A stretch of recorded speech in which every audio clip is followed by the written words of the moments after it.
Bonjour à tous et bienvenue pour aborder un sujet dont vous entendrez que très peu parler ailleurs, qui est le passage de nos économies dites d'abondance vers des économies de pénurie aléatoire. Comme vous avez pu vous-même le constater, de plus en plus de produits manquent, ou même, comme vous avez pu le lire dans la presse, puisqu'il y a de plus en plus d'articles qui évoquent ces questions de pénurie, contrairement à ce que c'était il y a 10 ans, quand moi-même j'avais abordé le sujet pour les premières fois. Il y avait très peu d'articles et on était encore dans cette idéologie de l'abondance, idéologie qui considère que tout est en abondance, la matière, les produits, la main-d'œuvre, et donc les filières de l'économie peuvent se permettre de se développer et d'agir à flux tendu. On a une bonne perspective de l'avenir, il n'y a pas besoin de faire des stocks, puisque de toute façon, le marché, de par sa production abondante, pourvoira à tout ce dont nous avons besoin. Or, c'est précisément cette logique qui est en train de changer profondément, puisque nous rentrons donc dans un système de pénurie aléatoire. Comme son nom l'indique, cela signifie que cela peut toucher tous les secteurs, y compris la main-d'œuvre, y compris la finance,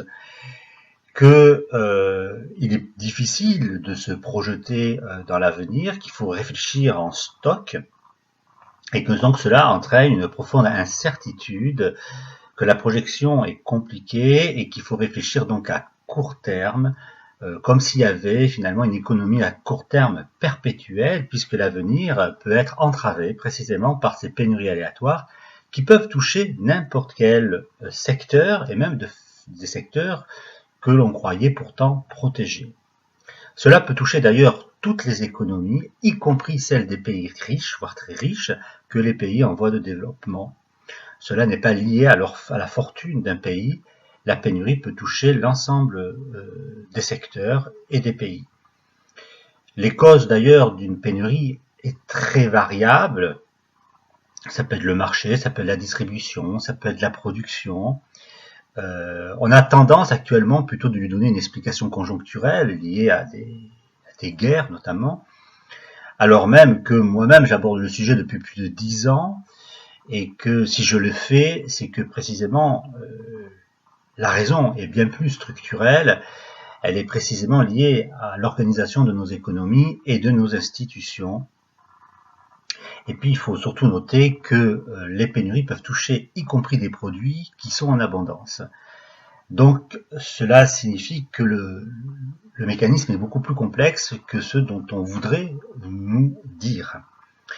Pour faire face précisément à ces pénuries aléatoires et qui fragilisent profondément nos économies,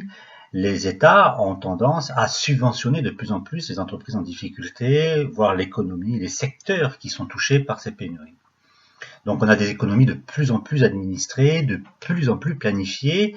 et je dirais c'est précisément parce qu'on va de plus en plus intervenir qu'au lieu de combattre les pénuries, on va au contraire les entretenir, parce que souvent, quand un système de pénurie aléatoire se met en place, c'est qu'il faut réinterroger, redéfinir les besoins d'une société. Or, précisément, les subventions et l'intervention des États est au contraire l'indice que nos sociétés n'ont pas envie de changer et qu'elles veulent continuer à faire comme avant, et donc qu'elles subissent la pénurie plutôt qu'elles s'y adaptent et adaptent leur système économique. Donc des systèmes qui vont devenir forcément de plus en plus hiérarchisés, voire de plus en plus centralisés, que ce soit au niveau local, national ou international, puisque l'enjeu sera précisément de contrôler de plus en plus la ressource pour éviter, en principe, en théorie, les pénuries aléatoires, bien que l'on ne sache jamais trop à l'avance les secteurs qui seront touchés, même si on peut plus ou moins les deviner. Donc cela, bien sûr, ce système de pénurie aléatoire entraîne forcément un ralentissement de l'innovation, d'autant plus que ça inverse la logique entre l'acheteur et le vendeur qui n'a plus à chercher l'acheteur. Il y a donc une perte d'objectif. Et d'ailleurs, c'est intéressant de voir comment, sur ce ralentissement de l'innovation, certaines industries de l'automobile, de l'internet ou de l'informatique se sont déjà prononcées et ont accusé le télétravail, alors même qu'au contraire, il aurait été possible plutôt d'évoquer le fait que nous sommes en train précisément de rentrer dans des économies de pénurie aléatoire. Et donc on a une économie en attente finalement, et on perd l'idée du risque. On n'a plus envie de se risquer, puisque ce risque peut être compromis par des pénuries, par des critères extérieurs qu'on ne contrôle plus. Et c'est précisément, plus on va vivre dans l'incertitude et plus on voudra tout contrôler. Et donc on aura des sociétés qui ne veulent plus se risquer. Mais des sociétés qui se risquent plus, c'est forcément des sociétés dans l'histoire qui n'innovent plus et donc qui ne se projettent plus forcément dans l'avenir. Cela, bien sûr, entraîne forcément une baisse du bien-être des consommateurs qui ont l'impression d'être toujours en manque, même quand ils ont, et qui induit donc des comportements, et des fois même des comportements irrationnels, qui sont là aussi difficilement maîtrisables, et qui peuvent partir vraiment du sentiment de cette idée qu'on va manquer, et du manque, parce que précisément nous avions l'habitude de toujours avoir tout en abondance.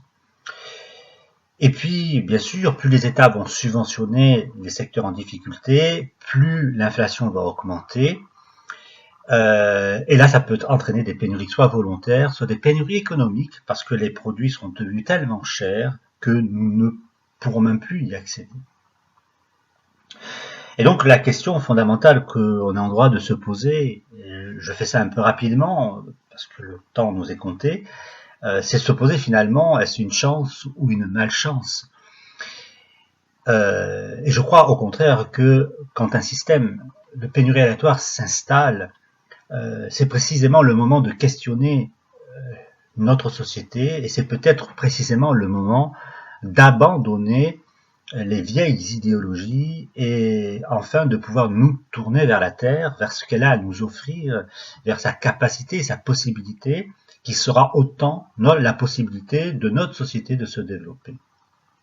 Je crois que c'est vraiment le moment où il faut se questionner et qu'il faut prendre les bonnes décisions pour faire en sorte que notre société ne vive pas dans un ressentiment, mais au contraire se tourne vers l'avenir et puisse construire cet avenir, pouvoir se risquer à nouveau, pouvoir à nouveau innover, en prenant compte bien sûr de ces nouveaux critères qui sont les critères de la Terre tout simplement, de cette Terre humaine, de cette Terre vivante, comme j'ai souvent l'habitude de l'appeler, et qui nous appelle pour construire bien sûr notre avenir.